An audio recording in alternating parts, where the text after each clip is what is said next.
ụmụnne ekenekwe m ụnụ akwụkwọ na Obi Igbo TV ka anyị nọkwa wee sị ka anyị tụtụkwa ọnụ n'ihe na-eme na be anyị, because ihe anyị na-achọ ka anyị mekwenụ ka anyị mee anyị kpọkọta ndị Igbo be anyị ka anyị nachiata bak werekwa ihe ruola anyị maka na atụmatụ nwa bekee abụghị ezigbo atụmatụ ka anyị nwebụ ndị Igbo, ọ bụkwa ezigbo atụmatụ ka ọ bụ to ndị ojii niile. And o doo na anyị anya kịta na anyị nwabụ ụmụ Anaeze, anyị nwabụ ndị mbụ na ndị egede, anyị nwabụ nna ndị ojii niile nọ n'ụwa, mana ka anyị ga-esi wee nachi ya bak na werekwa ihe ruola anyị, otu anyị ga-esi wee mee nwanne ọhịakwana ha ahụ. Ndị mmadụ na-eche na a na-ekwu okwu maka inwere onwe anyị nọọ ihe nọ n'elu ọjị ma nọọ ihe eyi adọgbusi mba. Ka anyị ga-esi nwekwe n'onwe anyị nwee ike ịnachiata bak otu anyị si emebi ya mbụ. Ka esi eme ya mbụ, otu ndị gboo si eme ya mbụ na ha na-eme gịnị, ha ncha na-amata onye uchi ha, onye nọrọ ha ụwa, maka gị na chi gị dị na mma ihe agabara gị wee ọfụma. Ọkwọ ndị Igbo na-atụ ya n'ilu, onye ya na chi dị na mma ihe na-agara ya nke ọma. Ọkwa na ihe mere anyị kịta anyị gbakwutere chi anyị azụ, anyị na chi ya adịzighị na mma, bakwuchi ndị mba ọzọ dị iche iche, bakwuchi ndị Rom ma chi ndị ihe niile nwa bekee created religion. Mana anyị nachi akwa back to our spirituality, bidokwa meekwa omenala anyị ma ọdịnala anyị, ihe adịkwara anyị na mma, anyị amara onye nọrọ anyị ụwa, anyị na chi anyị adị na mma, ana Igbo bidokwa flourish wekwa.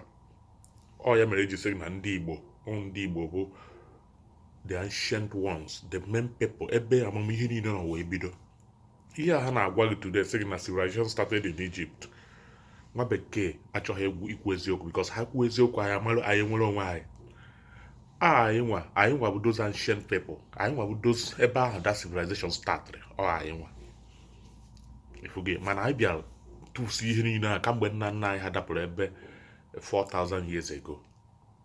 Mana ọ ya ka anyị pụtakwara kịta, because most of us pụtakwara for ije a kịta pụtakwara gịnị, most of us those ancestors anyị nwa bụ ndị nachikwara bak na aka anyị bịa dozie ya ka ọ dị.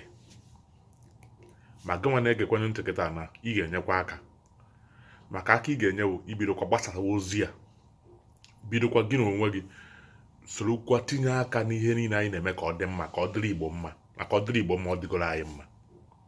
Ifugie, ndị gboo nwere ezigbo trust on themselves, ka ha si wee nwe ha na-agba ndụ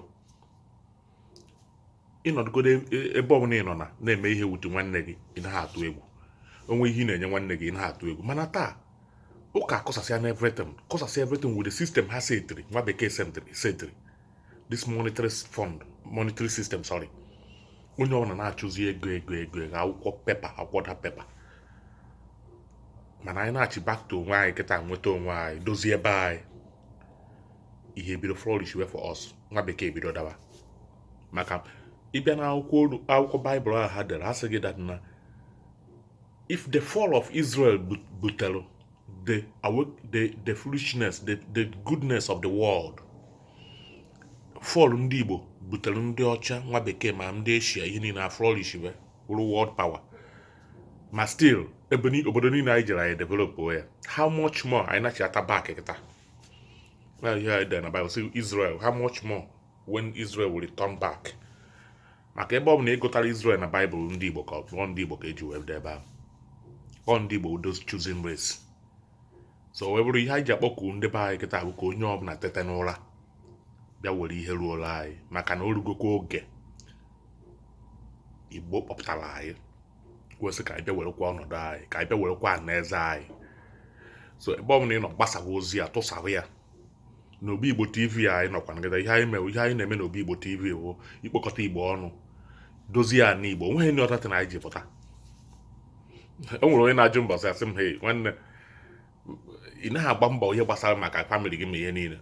Nwanne, ọ dịrị Igbo mma, ọ dịrịgo mma, because ka anyị na-anụ ụwa, ịnọkwa ụwa ịbatakwa iwosti onye Igbo anaghị anụ ụwa bụrụ onye mba ọzọ onye Igbo ka ihe abụkwa efu gị. So soro na anyị bikonu nyere na anyị aka ka agbasawa ozi ya. Ọ ihe anyị pụtara ime ka anyị dozie ya n'Igbo, kpọọchi paka omenala na ọdịnala Igbo, our spirituality nke Igbo bụrụkwa ihe eji ama atụ, ka anyị nwee ike ịfụ onwe anyị n'anya, kwukọrịta na ofu ihe. Udo dịkwara ụnụ ụmụ Ibe, ekenekwa m ụnụ.